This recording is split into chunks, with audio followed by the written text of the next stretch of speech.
Today we're going to have a look at a pen that was actually not sent to me, it was actually sent to Azizah, but I thought I might as well review it as well. It's by Kara's pen, and this is the Decograph. There we go. Alright, so thanks for sending this to Azizah. Let's have a look at the pen. I'm going to cover the parts of the pen, tell what I like about it, what I don't like about it, and then we'll do a writing sample. But what are we talking about? It's a new pen. It's turned on CNC lathes. It comes with a very nice letter that sort of explains everything about the pen. I'm obviously not going to read that to you in its entirety, but one of the gists is that it's I wrote something down. It draws upon Art Deco features, and they kind of sort of like a throwback to the good old days of those types of pens. So let's discuss that. But first, the pen comes in a pretty cool thing. I think they called it a pen tub. It's part machined, part milled. It's big and solid. It is metal. That's pretty hard. No, I'm okay. And you can put your pen in there. And in the top, that's the reason I wanted to unscrew that. Is this, which is definitely an Art Deco font there, with filling instructions and that kind of stuff. And the pen, just to show you, there is sort of foam in there.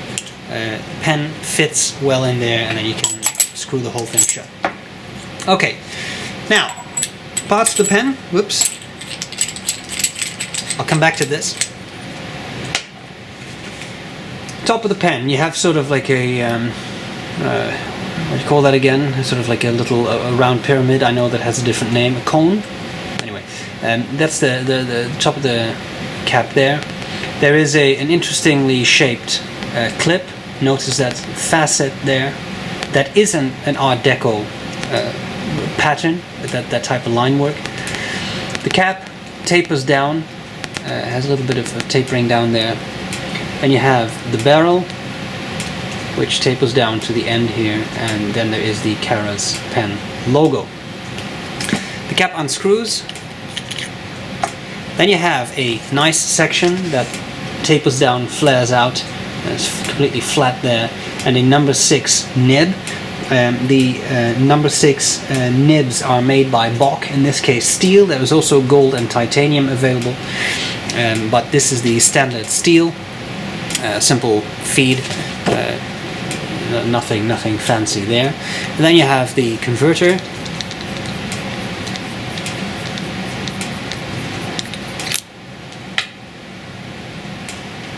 Takes cartridges or converters, standard, international, and these are a couple of turns, as you just saw. So we have 1, 2, 3, 4, 5, 6, 7, 8, 9, 10, 11 and a half turns to refill your ink. So if you want to refill it,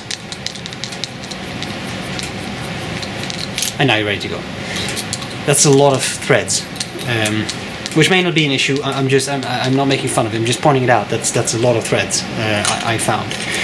The pen is not huge. It's fairly small. It's well, I mean, I don't know. It's not fairly small. It's not a very big pen, but it's very light, and that, in my mind, it almost makes it feel smaller. It's very comfortable to hold. The section is very comfortable. If you want to, you can post it. Then it's a pretty good size. But the main thing that sticks to me is the lightness. It kind of has the feeling, if you've ever held one, the Resin Amiki Falcon. It's that sort of lightness. You almost don't even feel you're holding a pen. Sorry, I had to take a sip there. So there is that. What do I like about it? What do I not like about it? Well, there's a couple of things I really like. It's well made. Tolerances are great. It looks good. It's as I said, it's very comfortable to hold. They designed that section very nicely because it's very comfortable. It's not super thick. I actually find it pretty thin, but it's very comfortable. I like the fact that it has a number 6 nib because people like number 6 nibs. They're easily interchangeable. One thing that I would like to see is a rebranded nib, because this is just the standard B.R.E logo on it. I think it would be nice if it would have the Kara's logo on it. especially given that K is kind of neat. So I think that would be very cool. What I will say is the nib wrote very well out of the box. Very nice writing experience. So that's all great. I really like that. Things I don't like so much. I'm not really getting this Art Deco feel. As I said, there are sort of facets on the clip, which is an Art Deco thing. But I mean, beyond that, it's just a black pen. It has some taper there. Maybe that's a little bit of a classic design. But I don't. This doesn't scream Art Deco to me.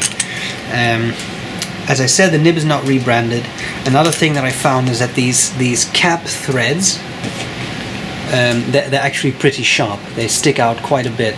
It is plastic, it's not metal, so it's not going to cut you or anything.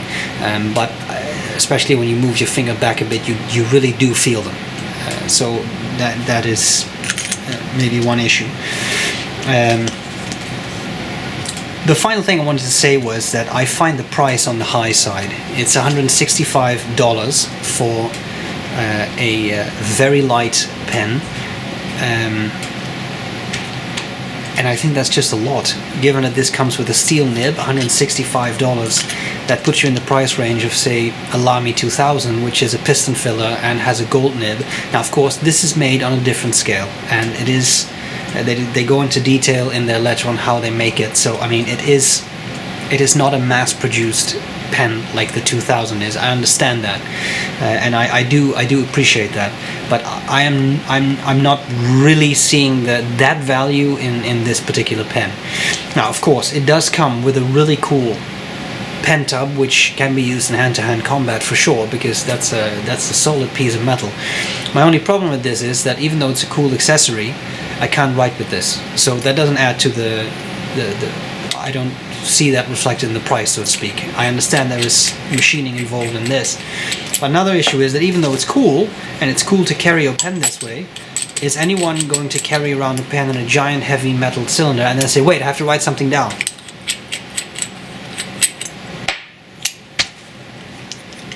Okay, give me your phone number. I don't think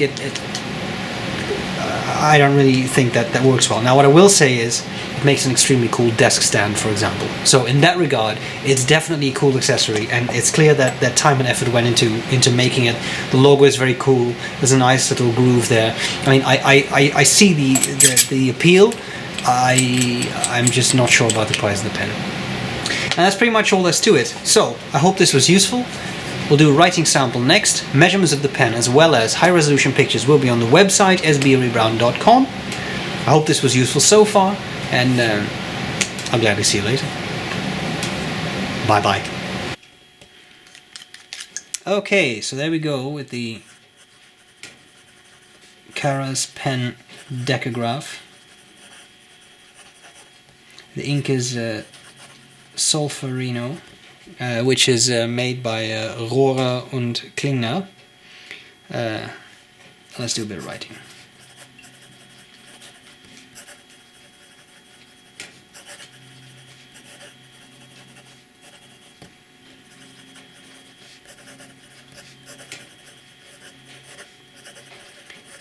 Bocknib writes well.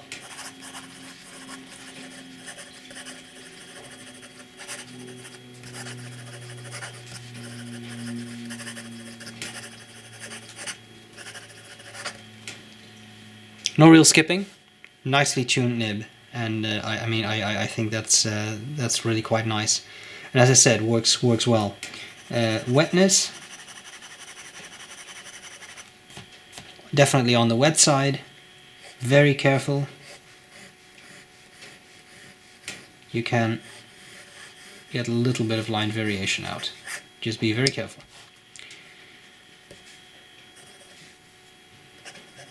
Reverse writing, possible. As I said, nice, well-tuned nib, wet enough to write upside down, and you definitely take it down a notch, I would say, from a medium to a fine nib. And there you have it. So, thanks to Karas Pens for sending this pen over. I appreciate it. Hope this was useful so far, and I'll gladly see you later. Bye-bye. Bye.